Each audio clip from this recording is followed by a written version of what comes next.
Good evening. Coming up tonight, gas prices are going up across the state of South Carolina. Find out why tonight.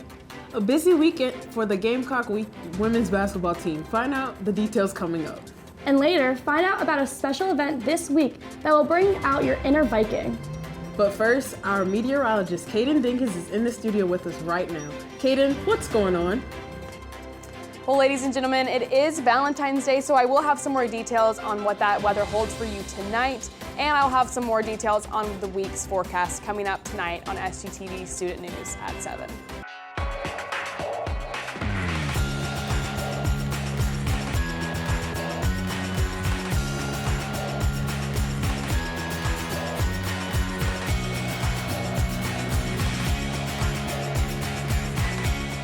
Live from the Kennedy Greenhouse Studio. This is Student News at 7. Good evening, Carolina. I'm Megan Daukshus. And I'm Kendra Wilshire. Thanks for joining us tonight. With COVID-19 cases on the decline, DHEC has made an update to its COVID-19 guidance for child care centers. The update recommends the use of the Test to Stay program for child care centers. It is currently being used by local school districts. The new guidelines authorizes kids who are in close contact with someone with COVID-19 to not have to be quarantined if they show symptoms and are tested twice. Dr. Brandon Traxler from DHEC says, quote, their goal is to keep students in person, end quote. There has also been a change allowing students K through 12 to remove their masks when it's needed for participating in sports and extracurriculars, as long as they test negative on day 5 or later. In South Carolina, gas prices jumped to a shocking $3.25 on average. That comes out to 25.8 cents higher than a month ago.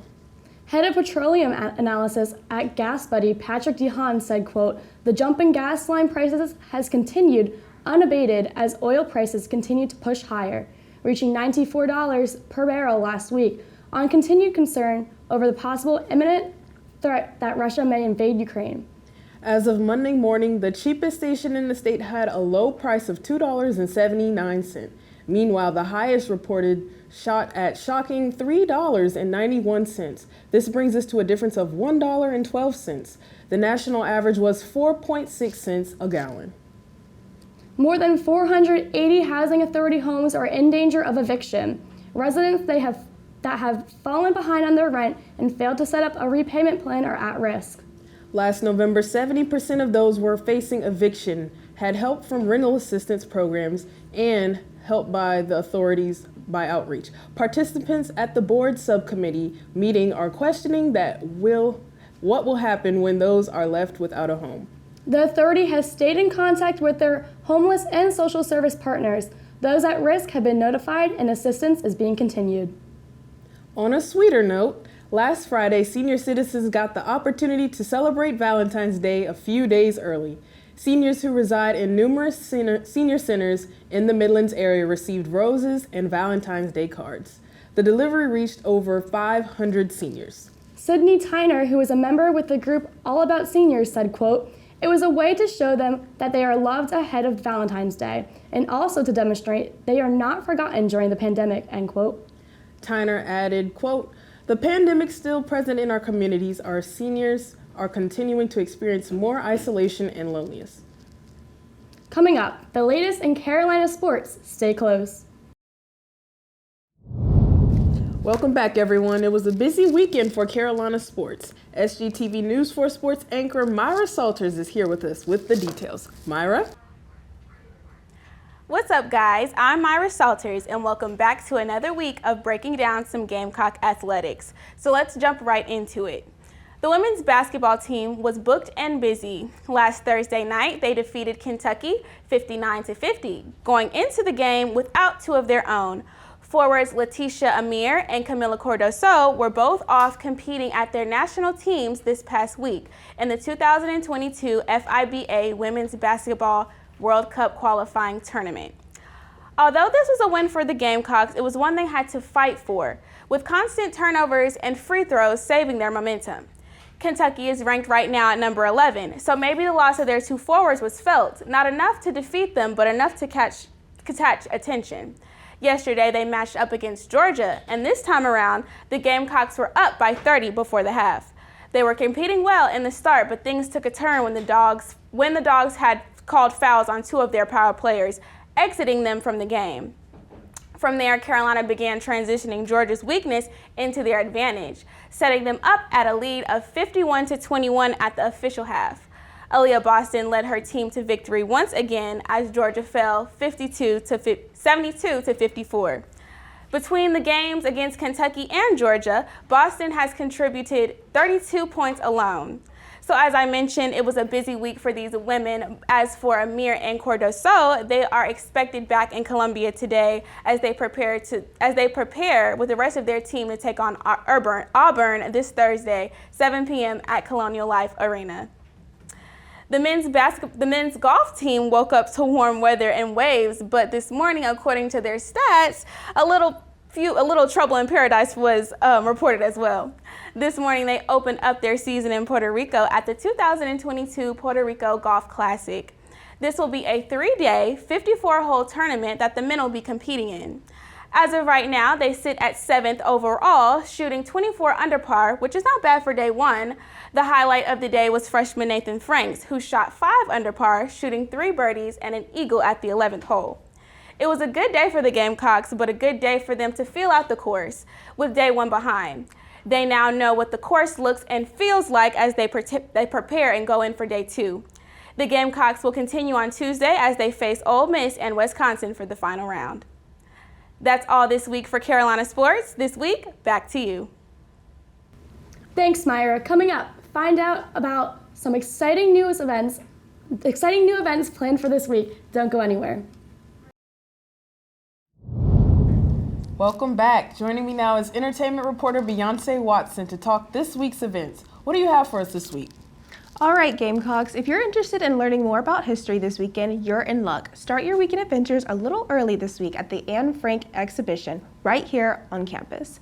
The public guided tour is a new exhibit at U of SC's Anne Frank Center. The exhibition brings Anne Frank's story to life, starting with a 28-minute introductory video. Tours for the exhibit will begin this Wednesday, but get your tickets while they last because both tours for Saturday have already sold out. The Anne Frank Center is located on 1731 College Street, and tickets are available for purchase through the Eventbrite website. All visitors are required to wear a mask and buy their tickets before arriving. That sounds really interesting. It does sound really interesting, and I love that it's right here on campus. I know. It's convenient for us, at least. It really is. Yeah, but if you're unable to get tickets to the exhibit, Gamecock Entertainment has got you covered with a week full of events.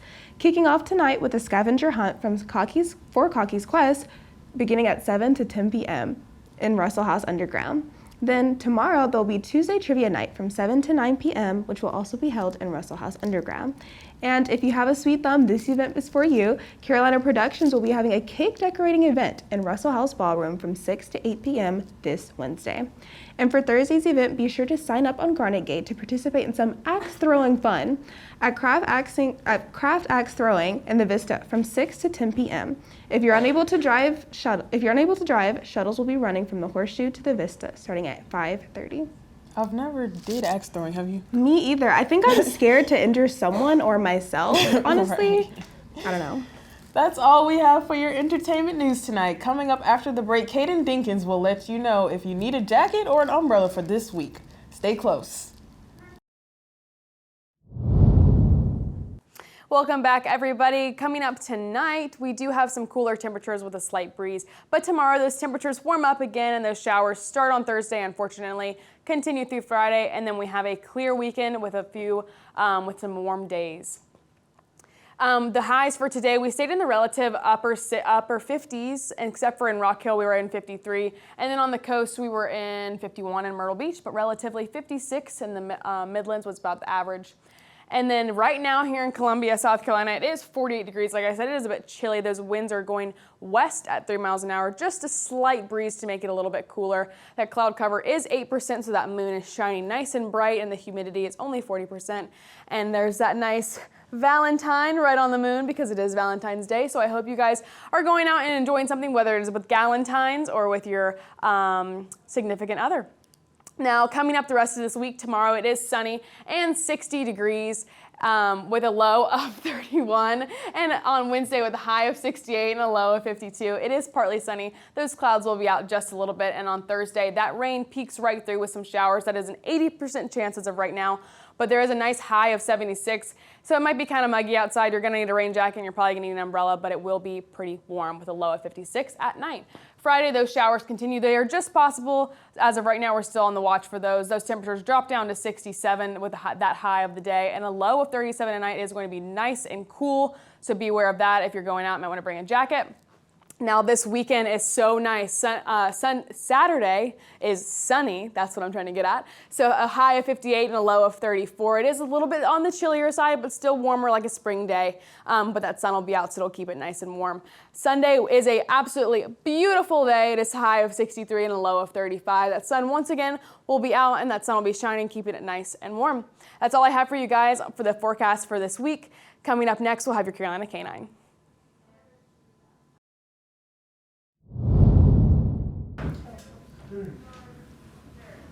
And finally, tonight's Caroline Canine features Winston. Winston belongs to USC sophomore McLaren Heck. Winston may be a tiny white dog, but he is certainly not a crusty tiny white dog. He loves being outside and enjoying upstate New York in the summertime. Just like us, he's waiting for the warm weather. I think the white dogs are cute. Everyone thinks they're crusty. I think they're adorable, and Winston is the cutest. Winston's a superstar. Before we sign off, tomorrow is the Student Government Executive Office debate. SGTV will be live streaming the debate on Facebook starting at 6:45 p.m. If you have questions that you want the candidates to answer at the debate, add them to the Twitter thread on SGTV News Force page. For more information on the candidates, check out the collaboration we did with the Daily Gamecock on our websites. That's all we have for tonight's edition of Student News at 7. Be sure to follow us on Instagram, Twitter, and Facebook at SGTV at USC. Keep up with all of our new content. Be sure to also subscribe to our online, sgtvonline.com. For SGTV News 4, I'm Kendra Wilshire. And I'm Megan Dowkshis. From all of us here at SGTV, have a great night, Carolina, and forever to thee.